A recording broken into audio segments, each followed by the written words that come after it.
It's the Halloween season, and if anyone is talking about movies, they're likely talking about The Exorcist, The Shining, or of course, Halloween.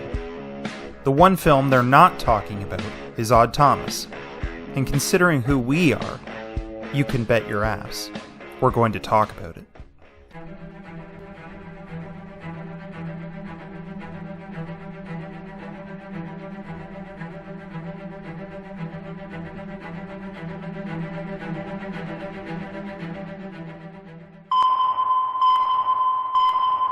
Canada be damned. I'm going to the Klondike. The Klondike is Canada. Giorgio, you be doing just fine, brother. When it comes to horror or supernatural, I must admit, I've grown tired of its tropes and repetitive nature. However, in the past few years, there's been some audacious films which have chipped away at my cynicism of the genre. Odd Thomas is definitely a supernatural movie, but I certainly wouldn't call it a horror film. Its subject matter keeps it within the realm of the supernatural, but several of its moving parts keep it excluded from being a horror film. For those who haven't seen Odd Thomas, which is many, it's the story of Odd Thomas. No shit. Odd is not an adjective, but actually a name. My name really is Odd. According to my mother, it was a screw-up on my birth certificate. She says I was supposed to be called Todd, after a Lithuanian uncle. Although, in some respects, it wouldn't be a long shot to use it as an adjective to describe him. What makes Odd odd is his ability to see ghosts and other supernatural entities which are invisible to everyone else.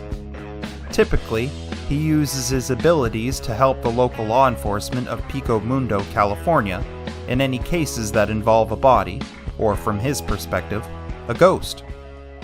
But when an abnormally large number of familiar entities, known as Bodaks, begin appearing in his small town, Odd knows that something devastating is coming.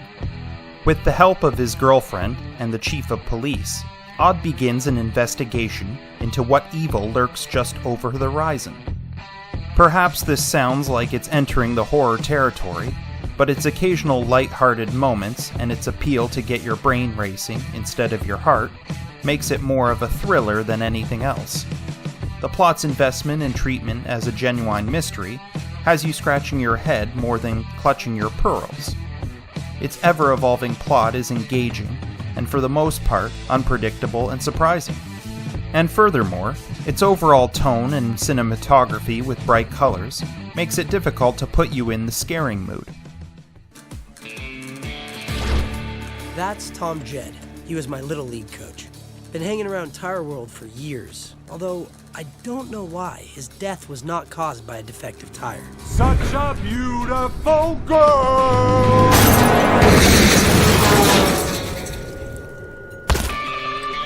So is Fungus Bob a man or something new in the neighborhood? Don't know. This place looks like some kind of shrine. Shrine of guys that like to make belts out of women's nipples. What? Who is this guy? Oh! Well, hello, Fungus Bob. Did you check the refrigerator for any severed heads? No, I didn't open his refrigerator. Where else would you expect to find severed heads? This blend, which doesn't fully immerse itself either way, may be the make it or break it point for some people, and given some of its casting choices, it being based on a young adult book series, and that it looks like something straight from the CW, Odd Thomas has enough mainstream assets to appeal beyond a slim demographic. Anton Yelchin, our lead, is a big part of why this is, and why this movie works as a whole. Yelchin had a reputation as an up-and-coming character actor, and by no means was he typical in comparison to many young actors.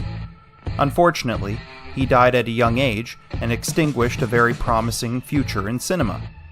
Many of his films were ensemble pieces, but the Odd One allowed him to take center stage.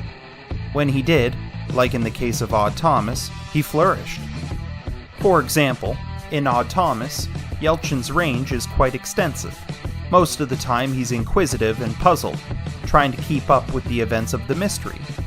Yet, he plays his highs and lows with such finesse It can sometimes be overlooked because the performance isn't begging for your attention. It's merely inhabiting the character's truth. Although Yelchin plays the title character and is absolutely excellent in it, it wouldn't be right for me not to mention his partner in crime, Stormy, played by Addison Timlin. Her performance may be straight-laced in comparison to Yelchin, but her significance to the plot is not simply being the girlfriend. It is true, she does play second fiddle to our lead, but in many circumstances, she's an active partner in the investigation. Comparisons can be made between this and Nick and Nora Charles from Dashiell Hammett's The Thin Man, yet it feels updated and not simply a quippy woman who tags along. Other casting choices, like I said before, do feel like something out of the CW, but their acting abilities aren't overshadowed by blinding good looks. For the most part, they're cast appropriately, and only a few either feel too high profile for the role, or the role feels too generic for the actor. And while we're talking about feelings, it should be said that the feelings that accompany Odd Thomas may be confusing. The tone is definitely trying to ride the line between young adult and adult, and with periodic moments of levity, it certainly confuses the tone even more.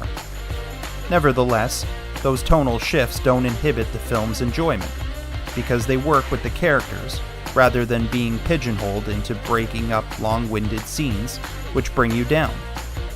They accomplish this with things like fun transitions, and even though there isn't one sole, unifying tone to Odd Thomas, it somehow flows smoothly enough to be gradual and unobtrusive. Outside of what I'd consider minor things, Odd Thomas hits the mark for the most part. It's a shame its lead is no longer with us, and it's a shame few people know about this film of his. And despite its unfortunate marketing mismanagement and subsequent box office results, Odd Thomas deserves more attention than it initially got upon release. And if you take the time to see it, I hope to prove I'm not merely seeing something other people are not.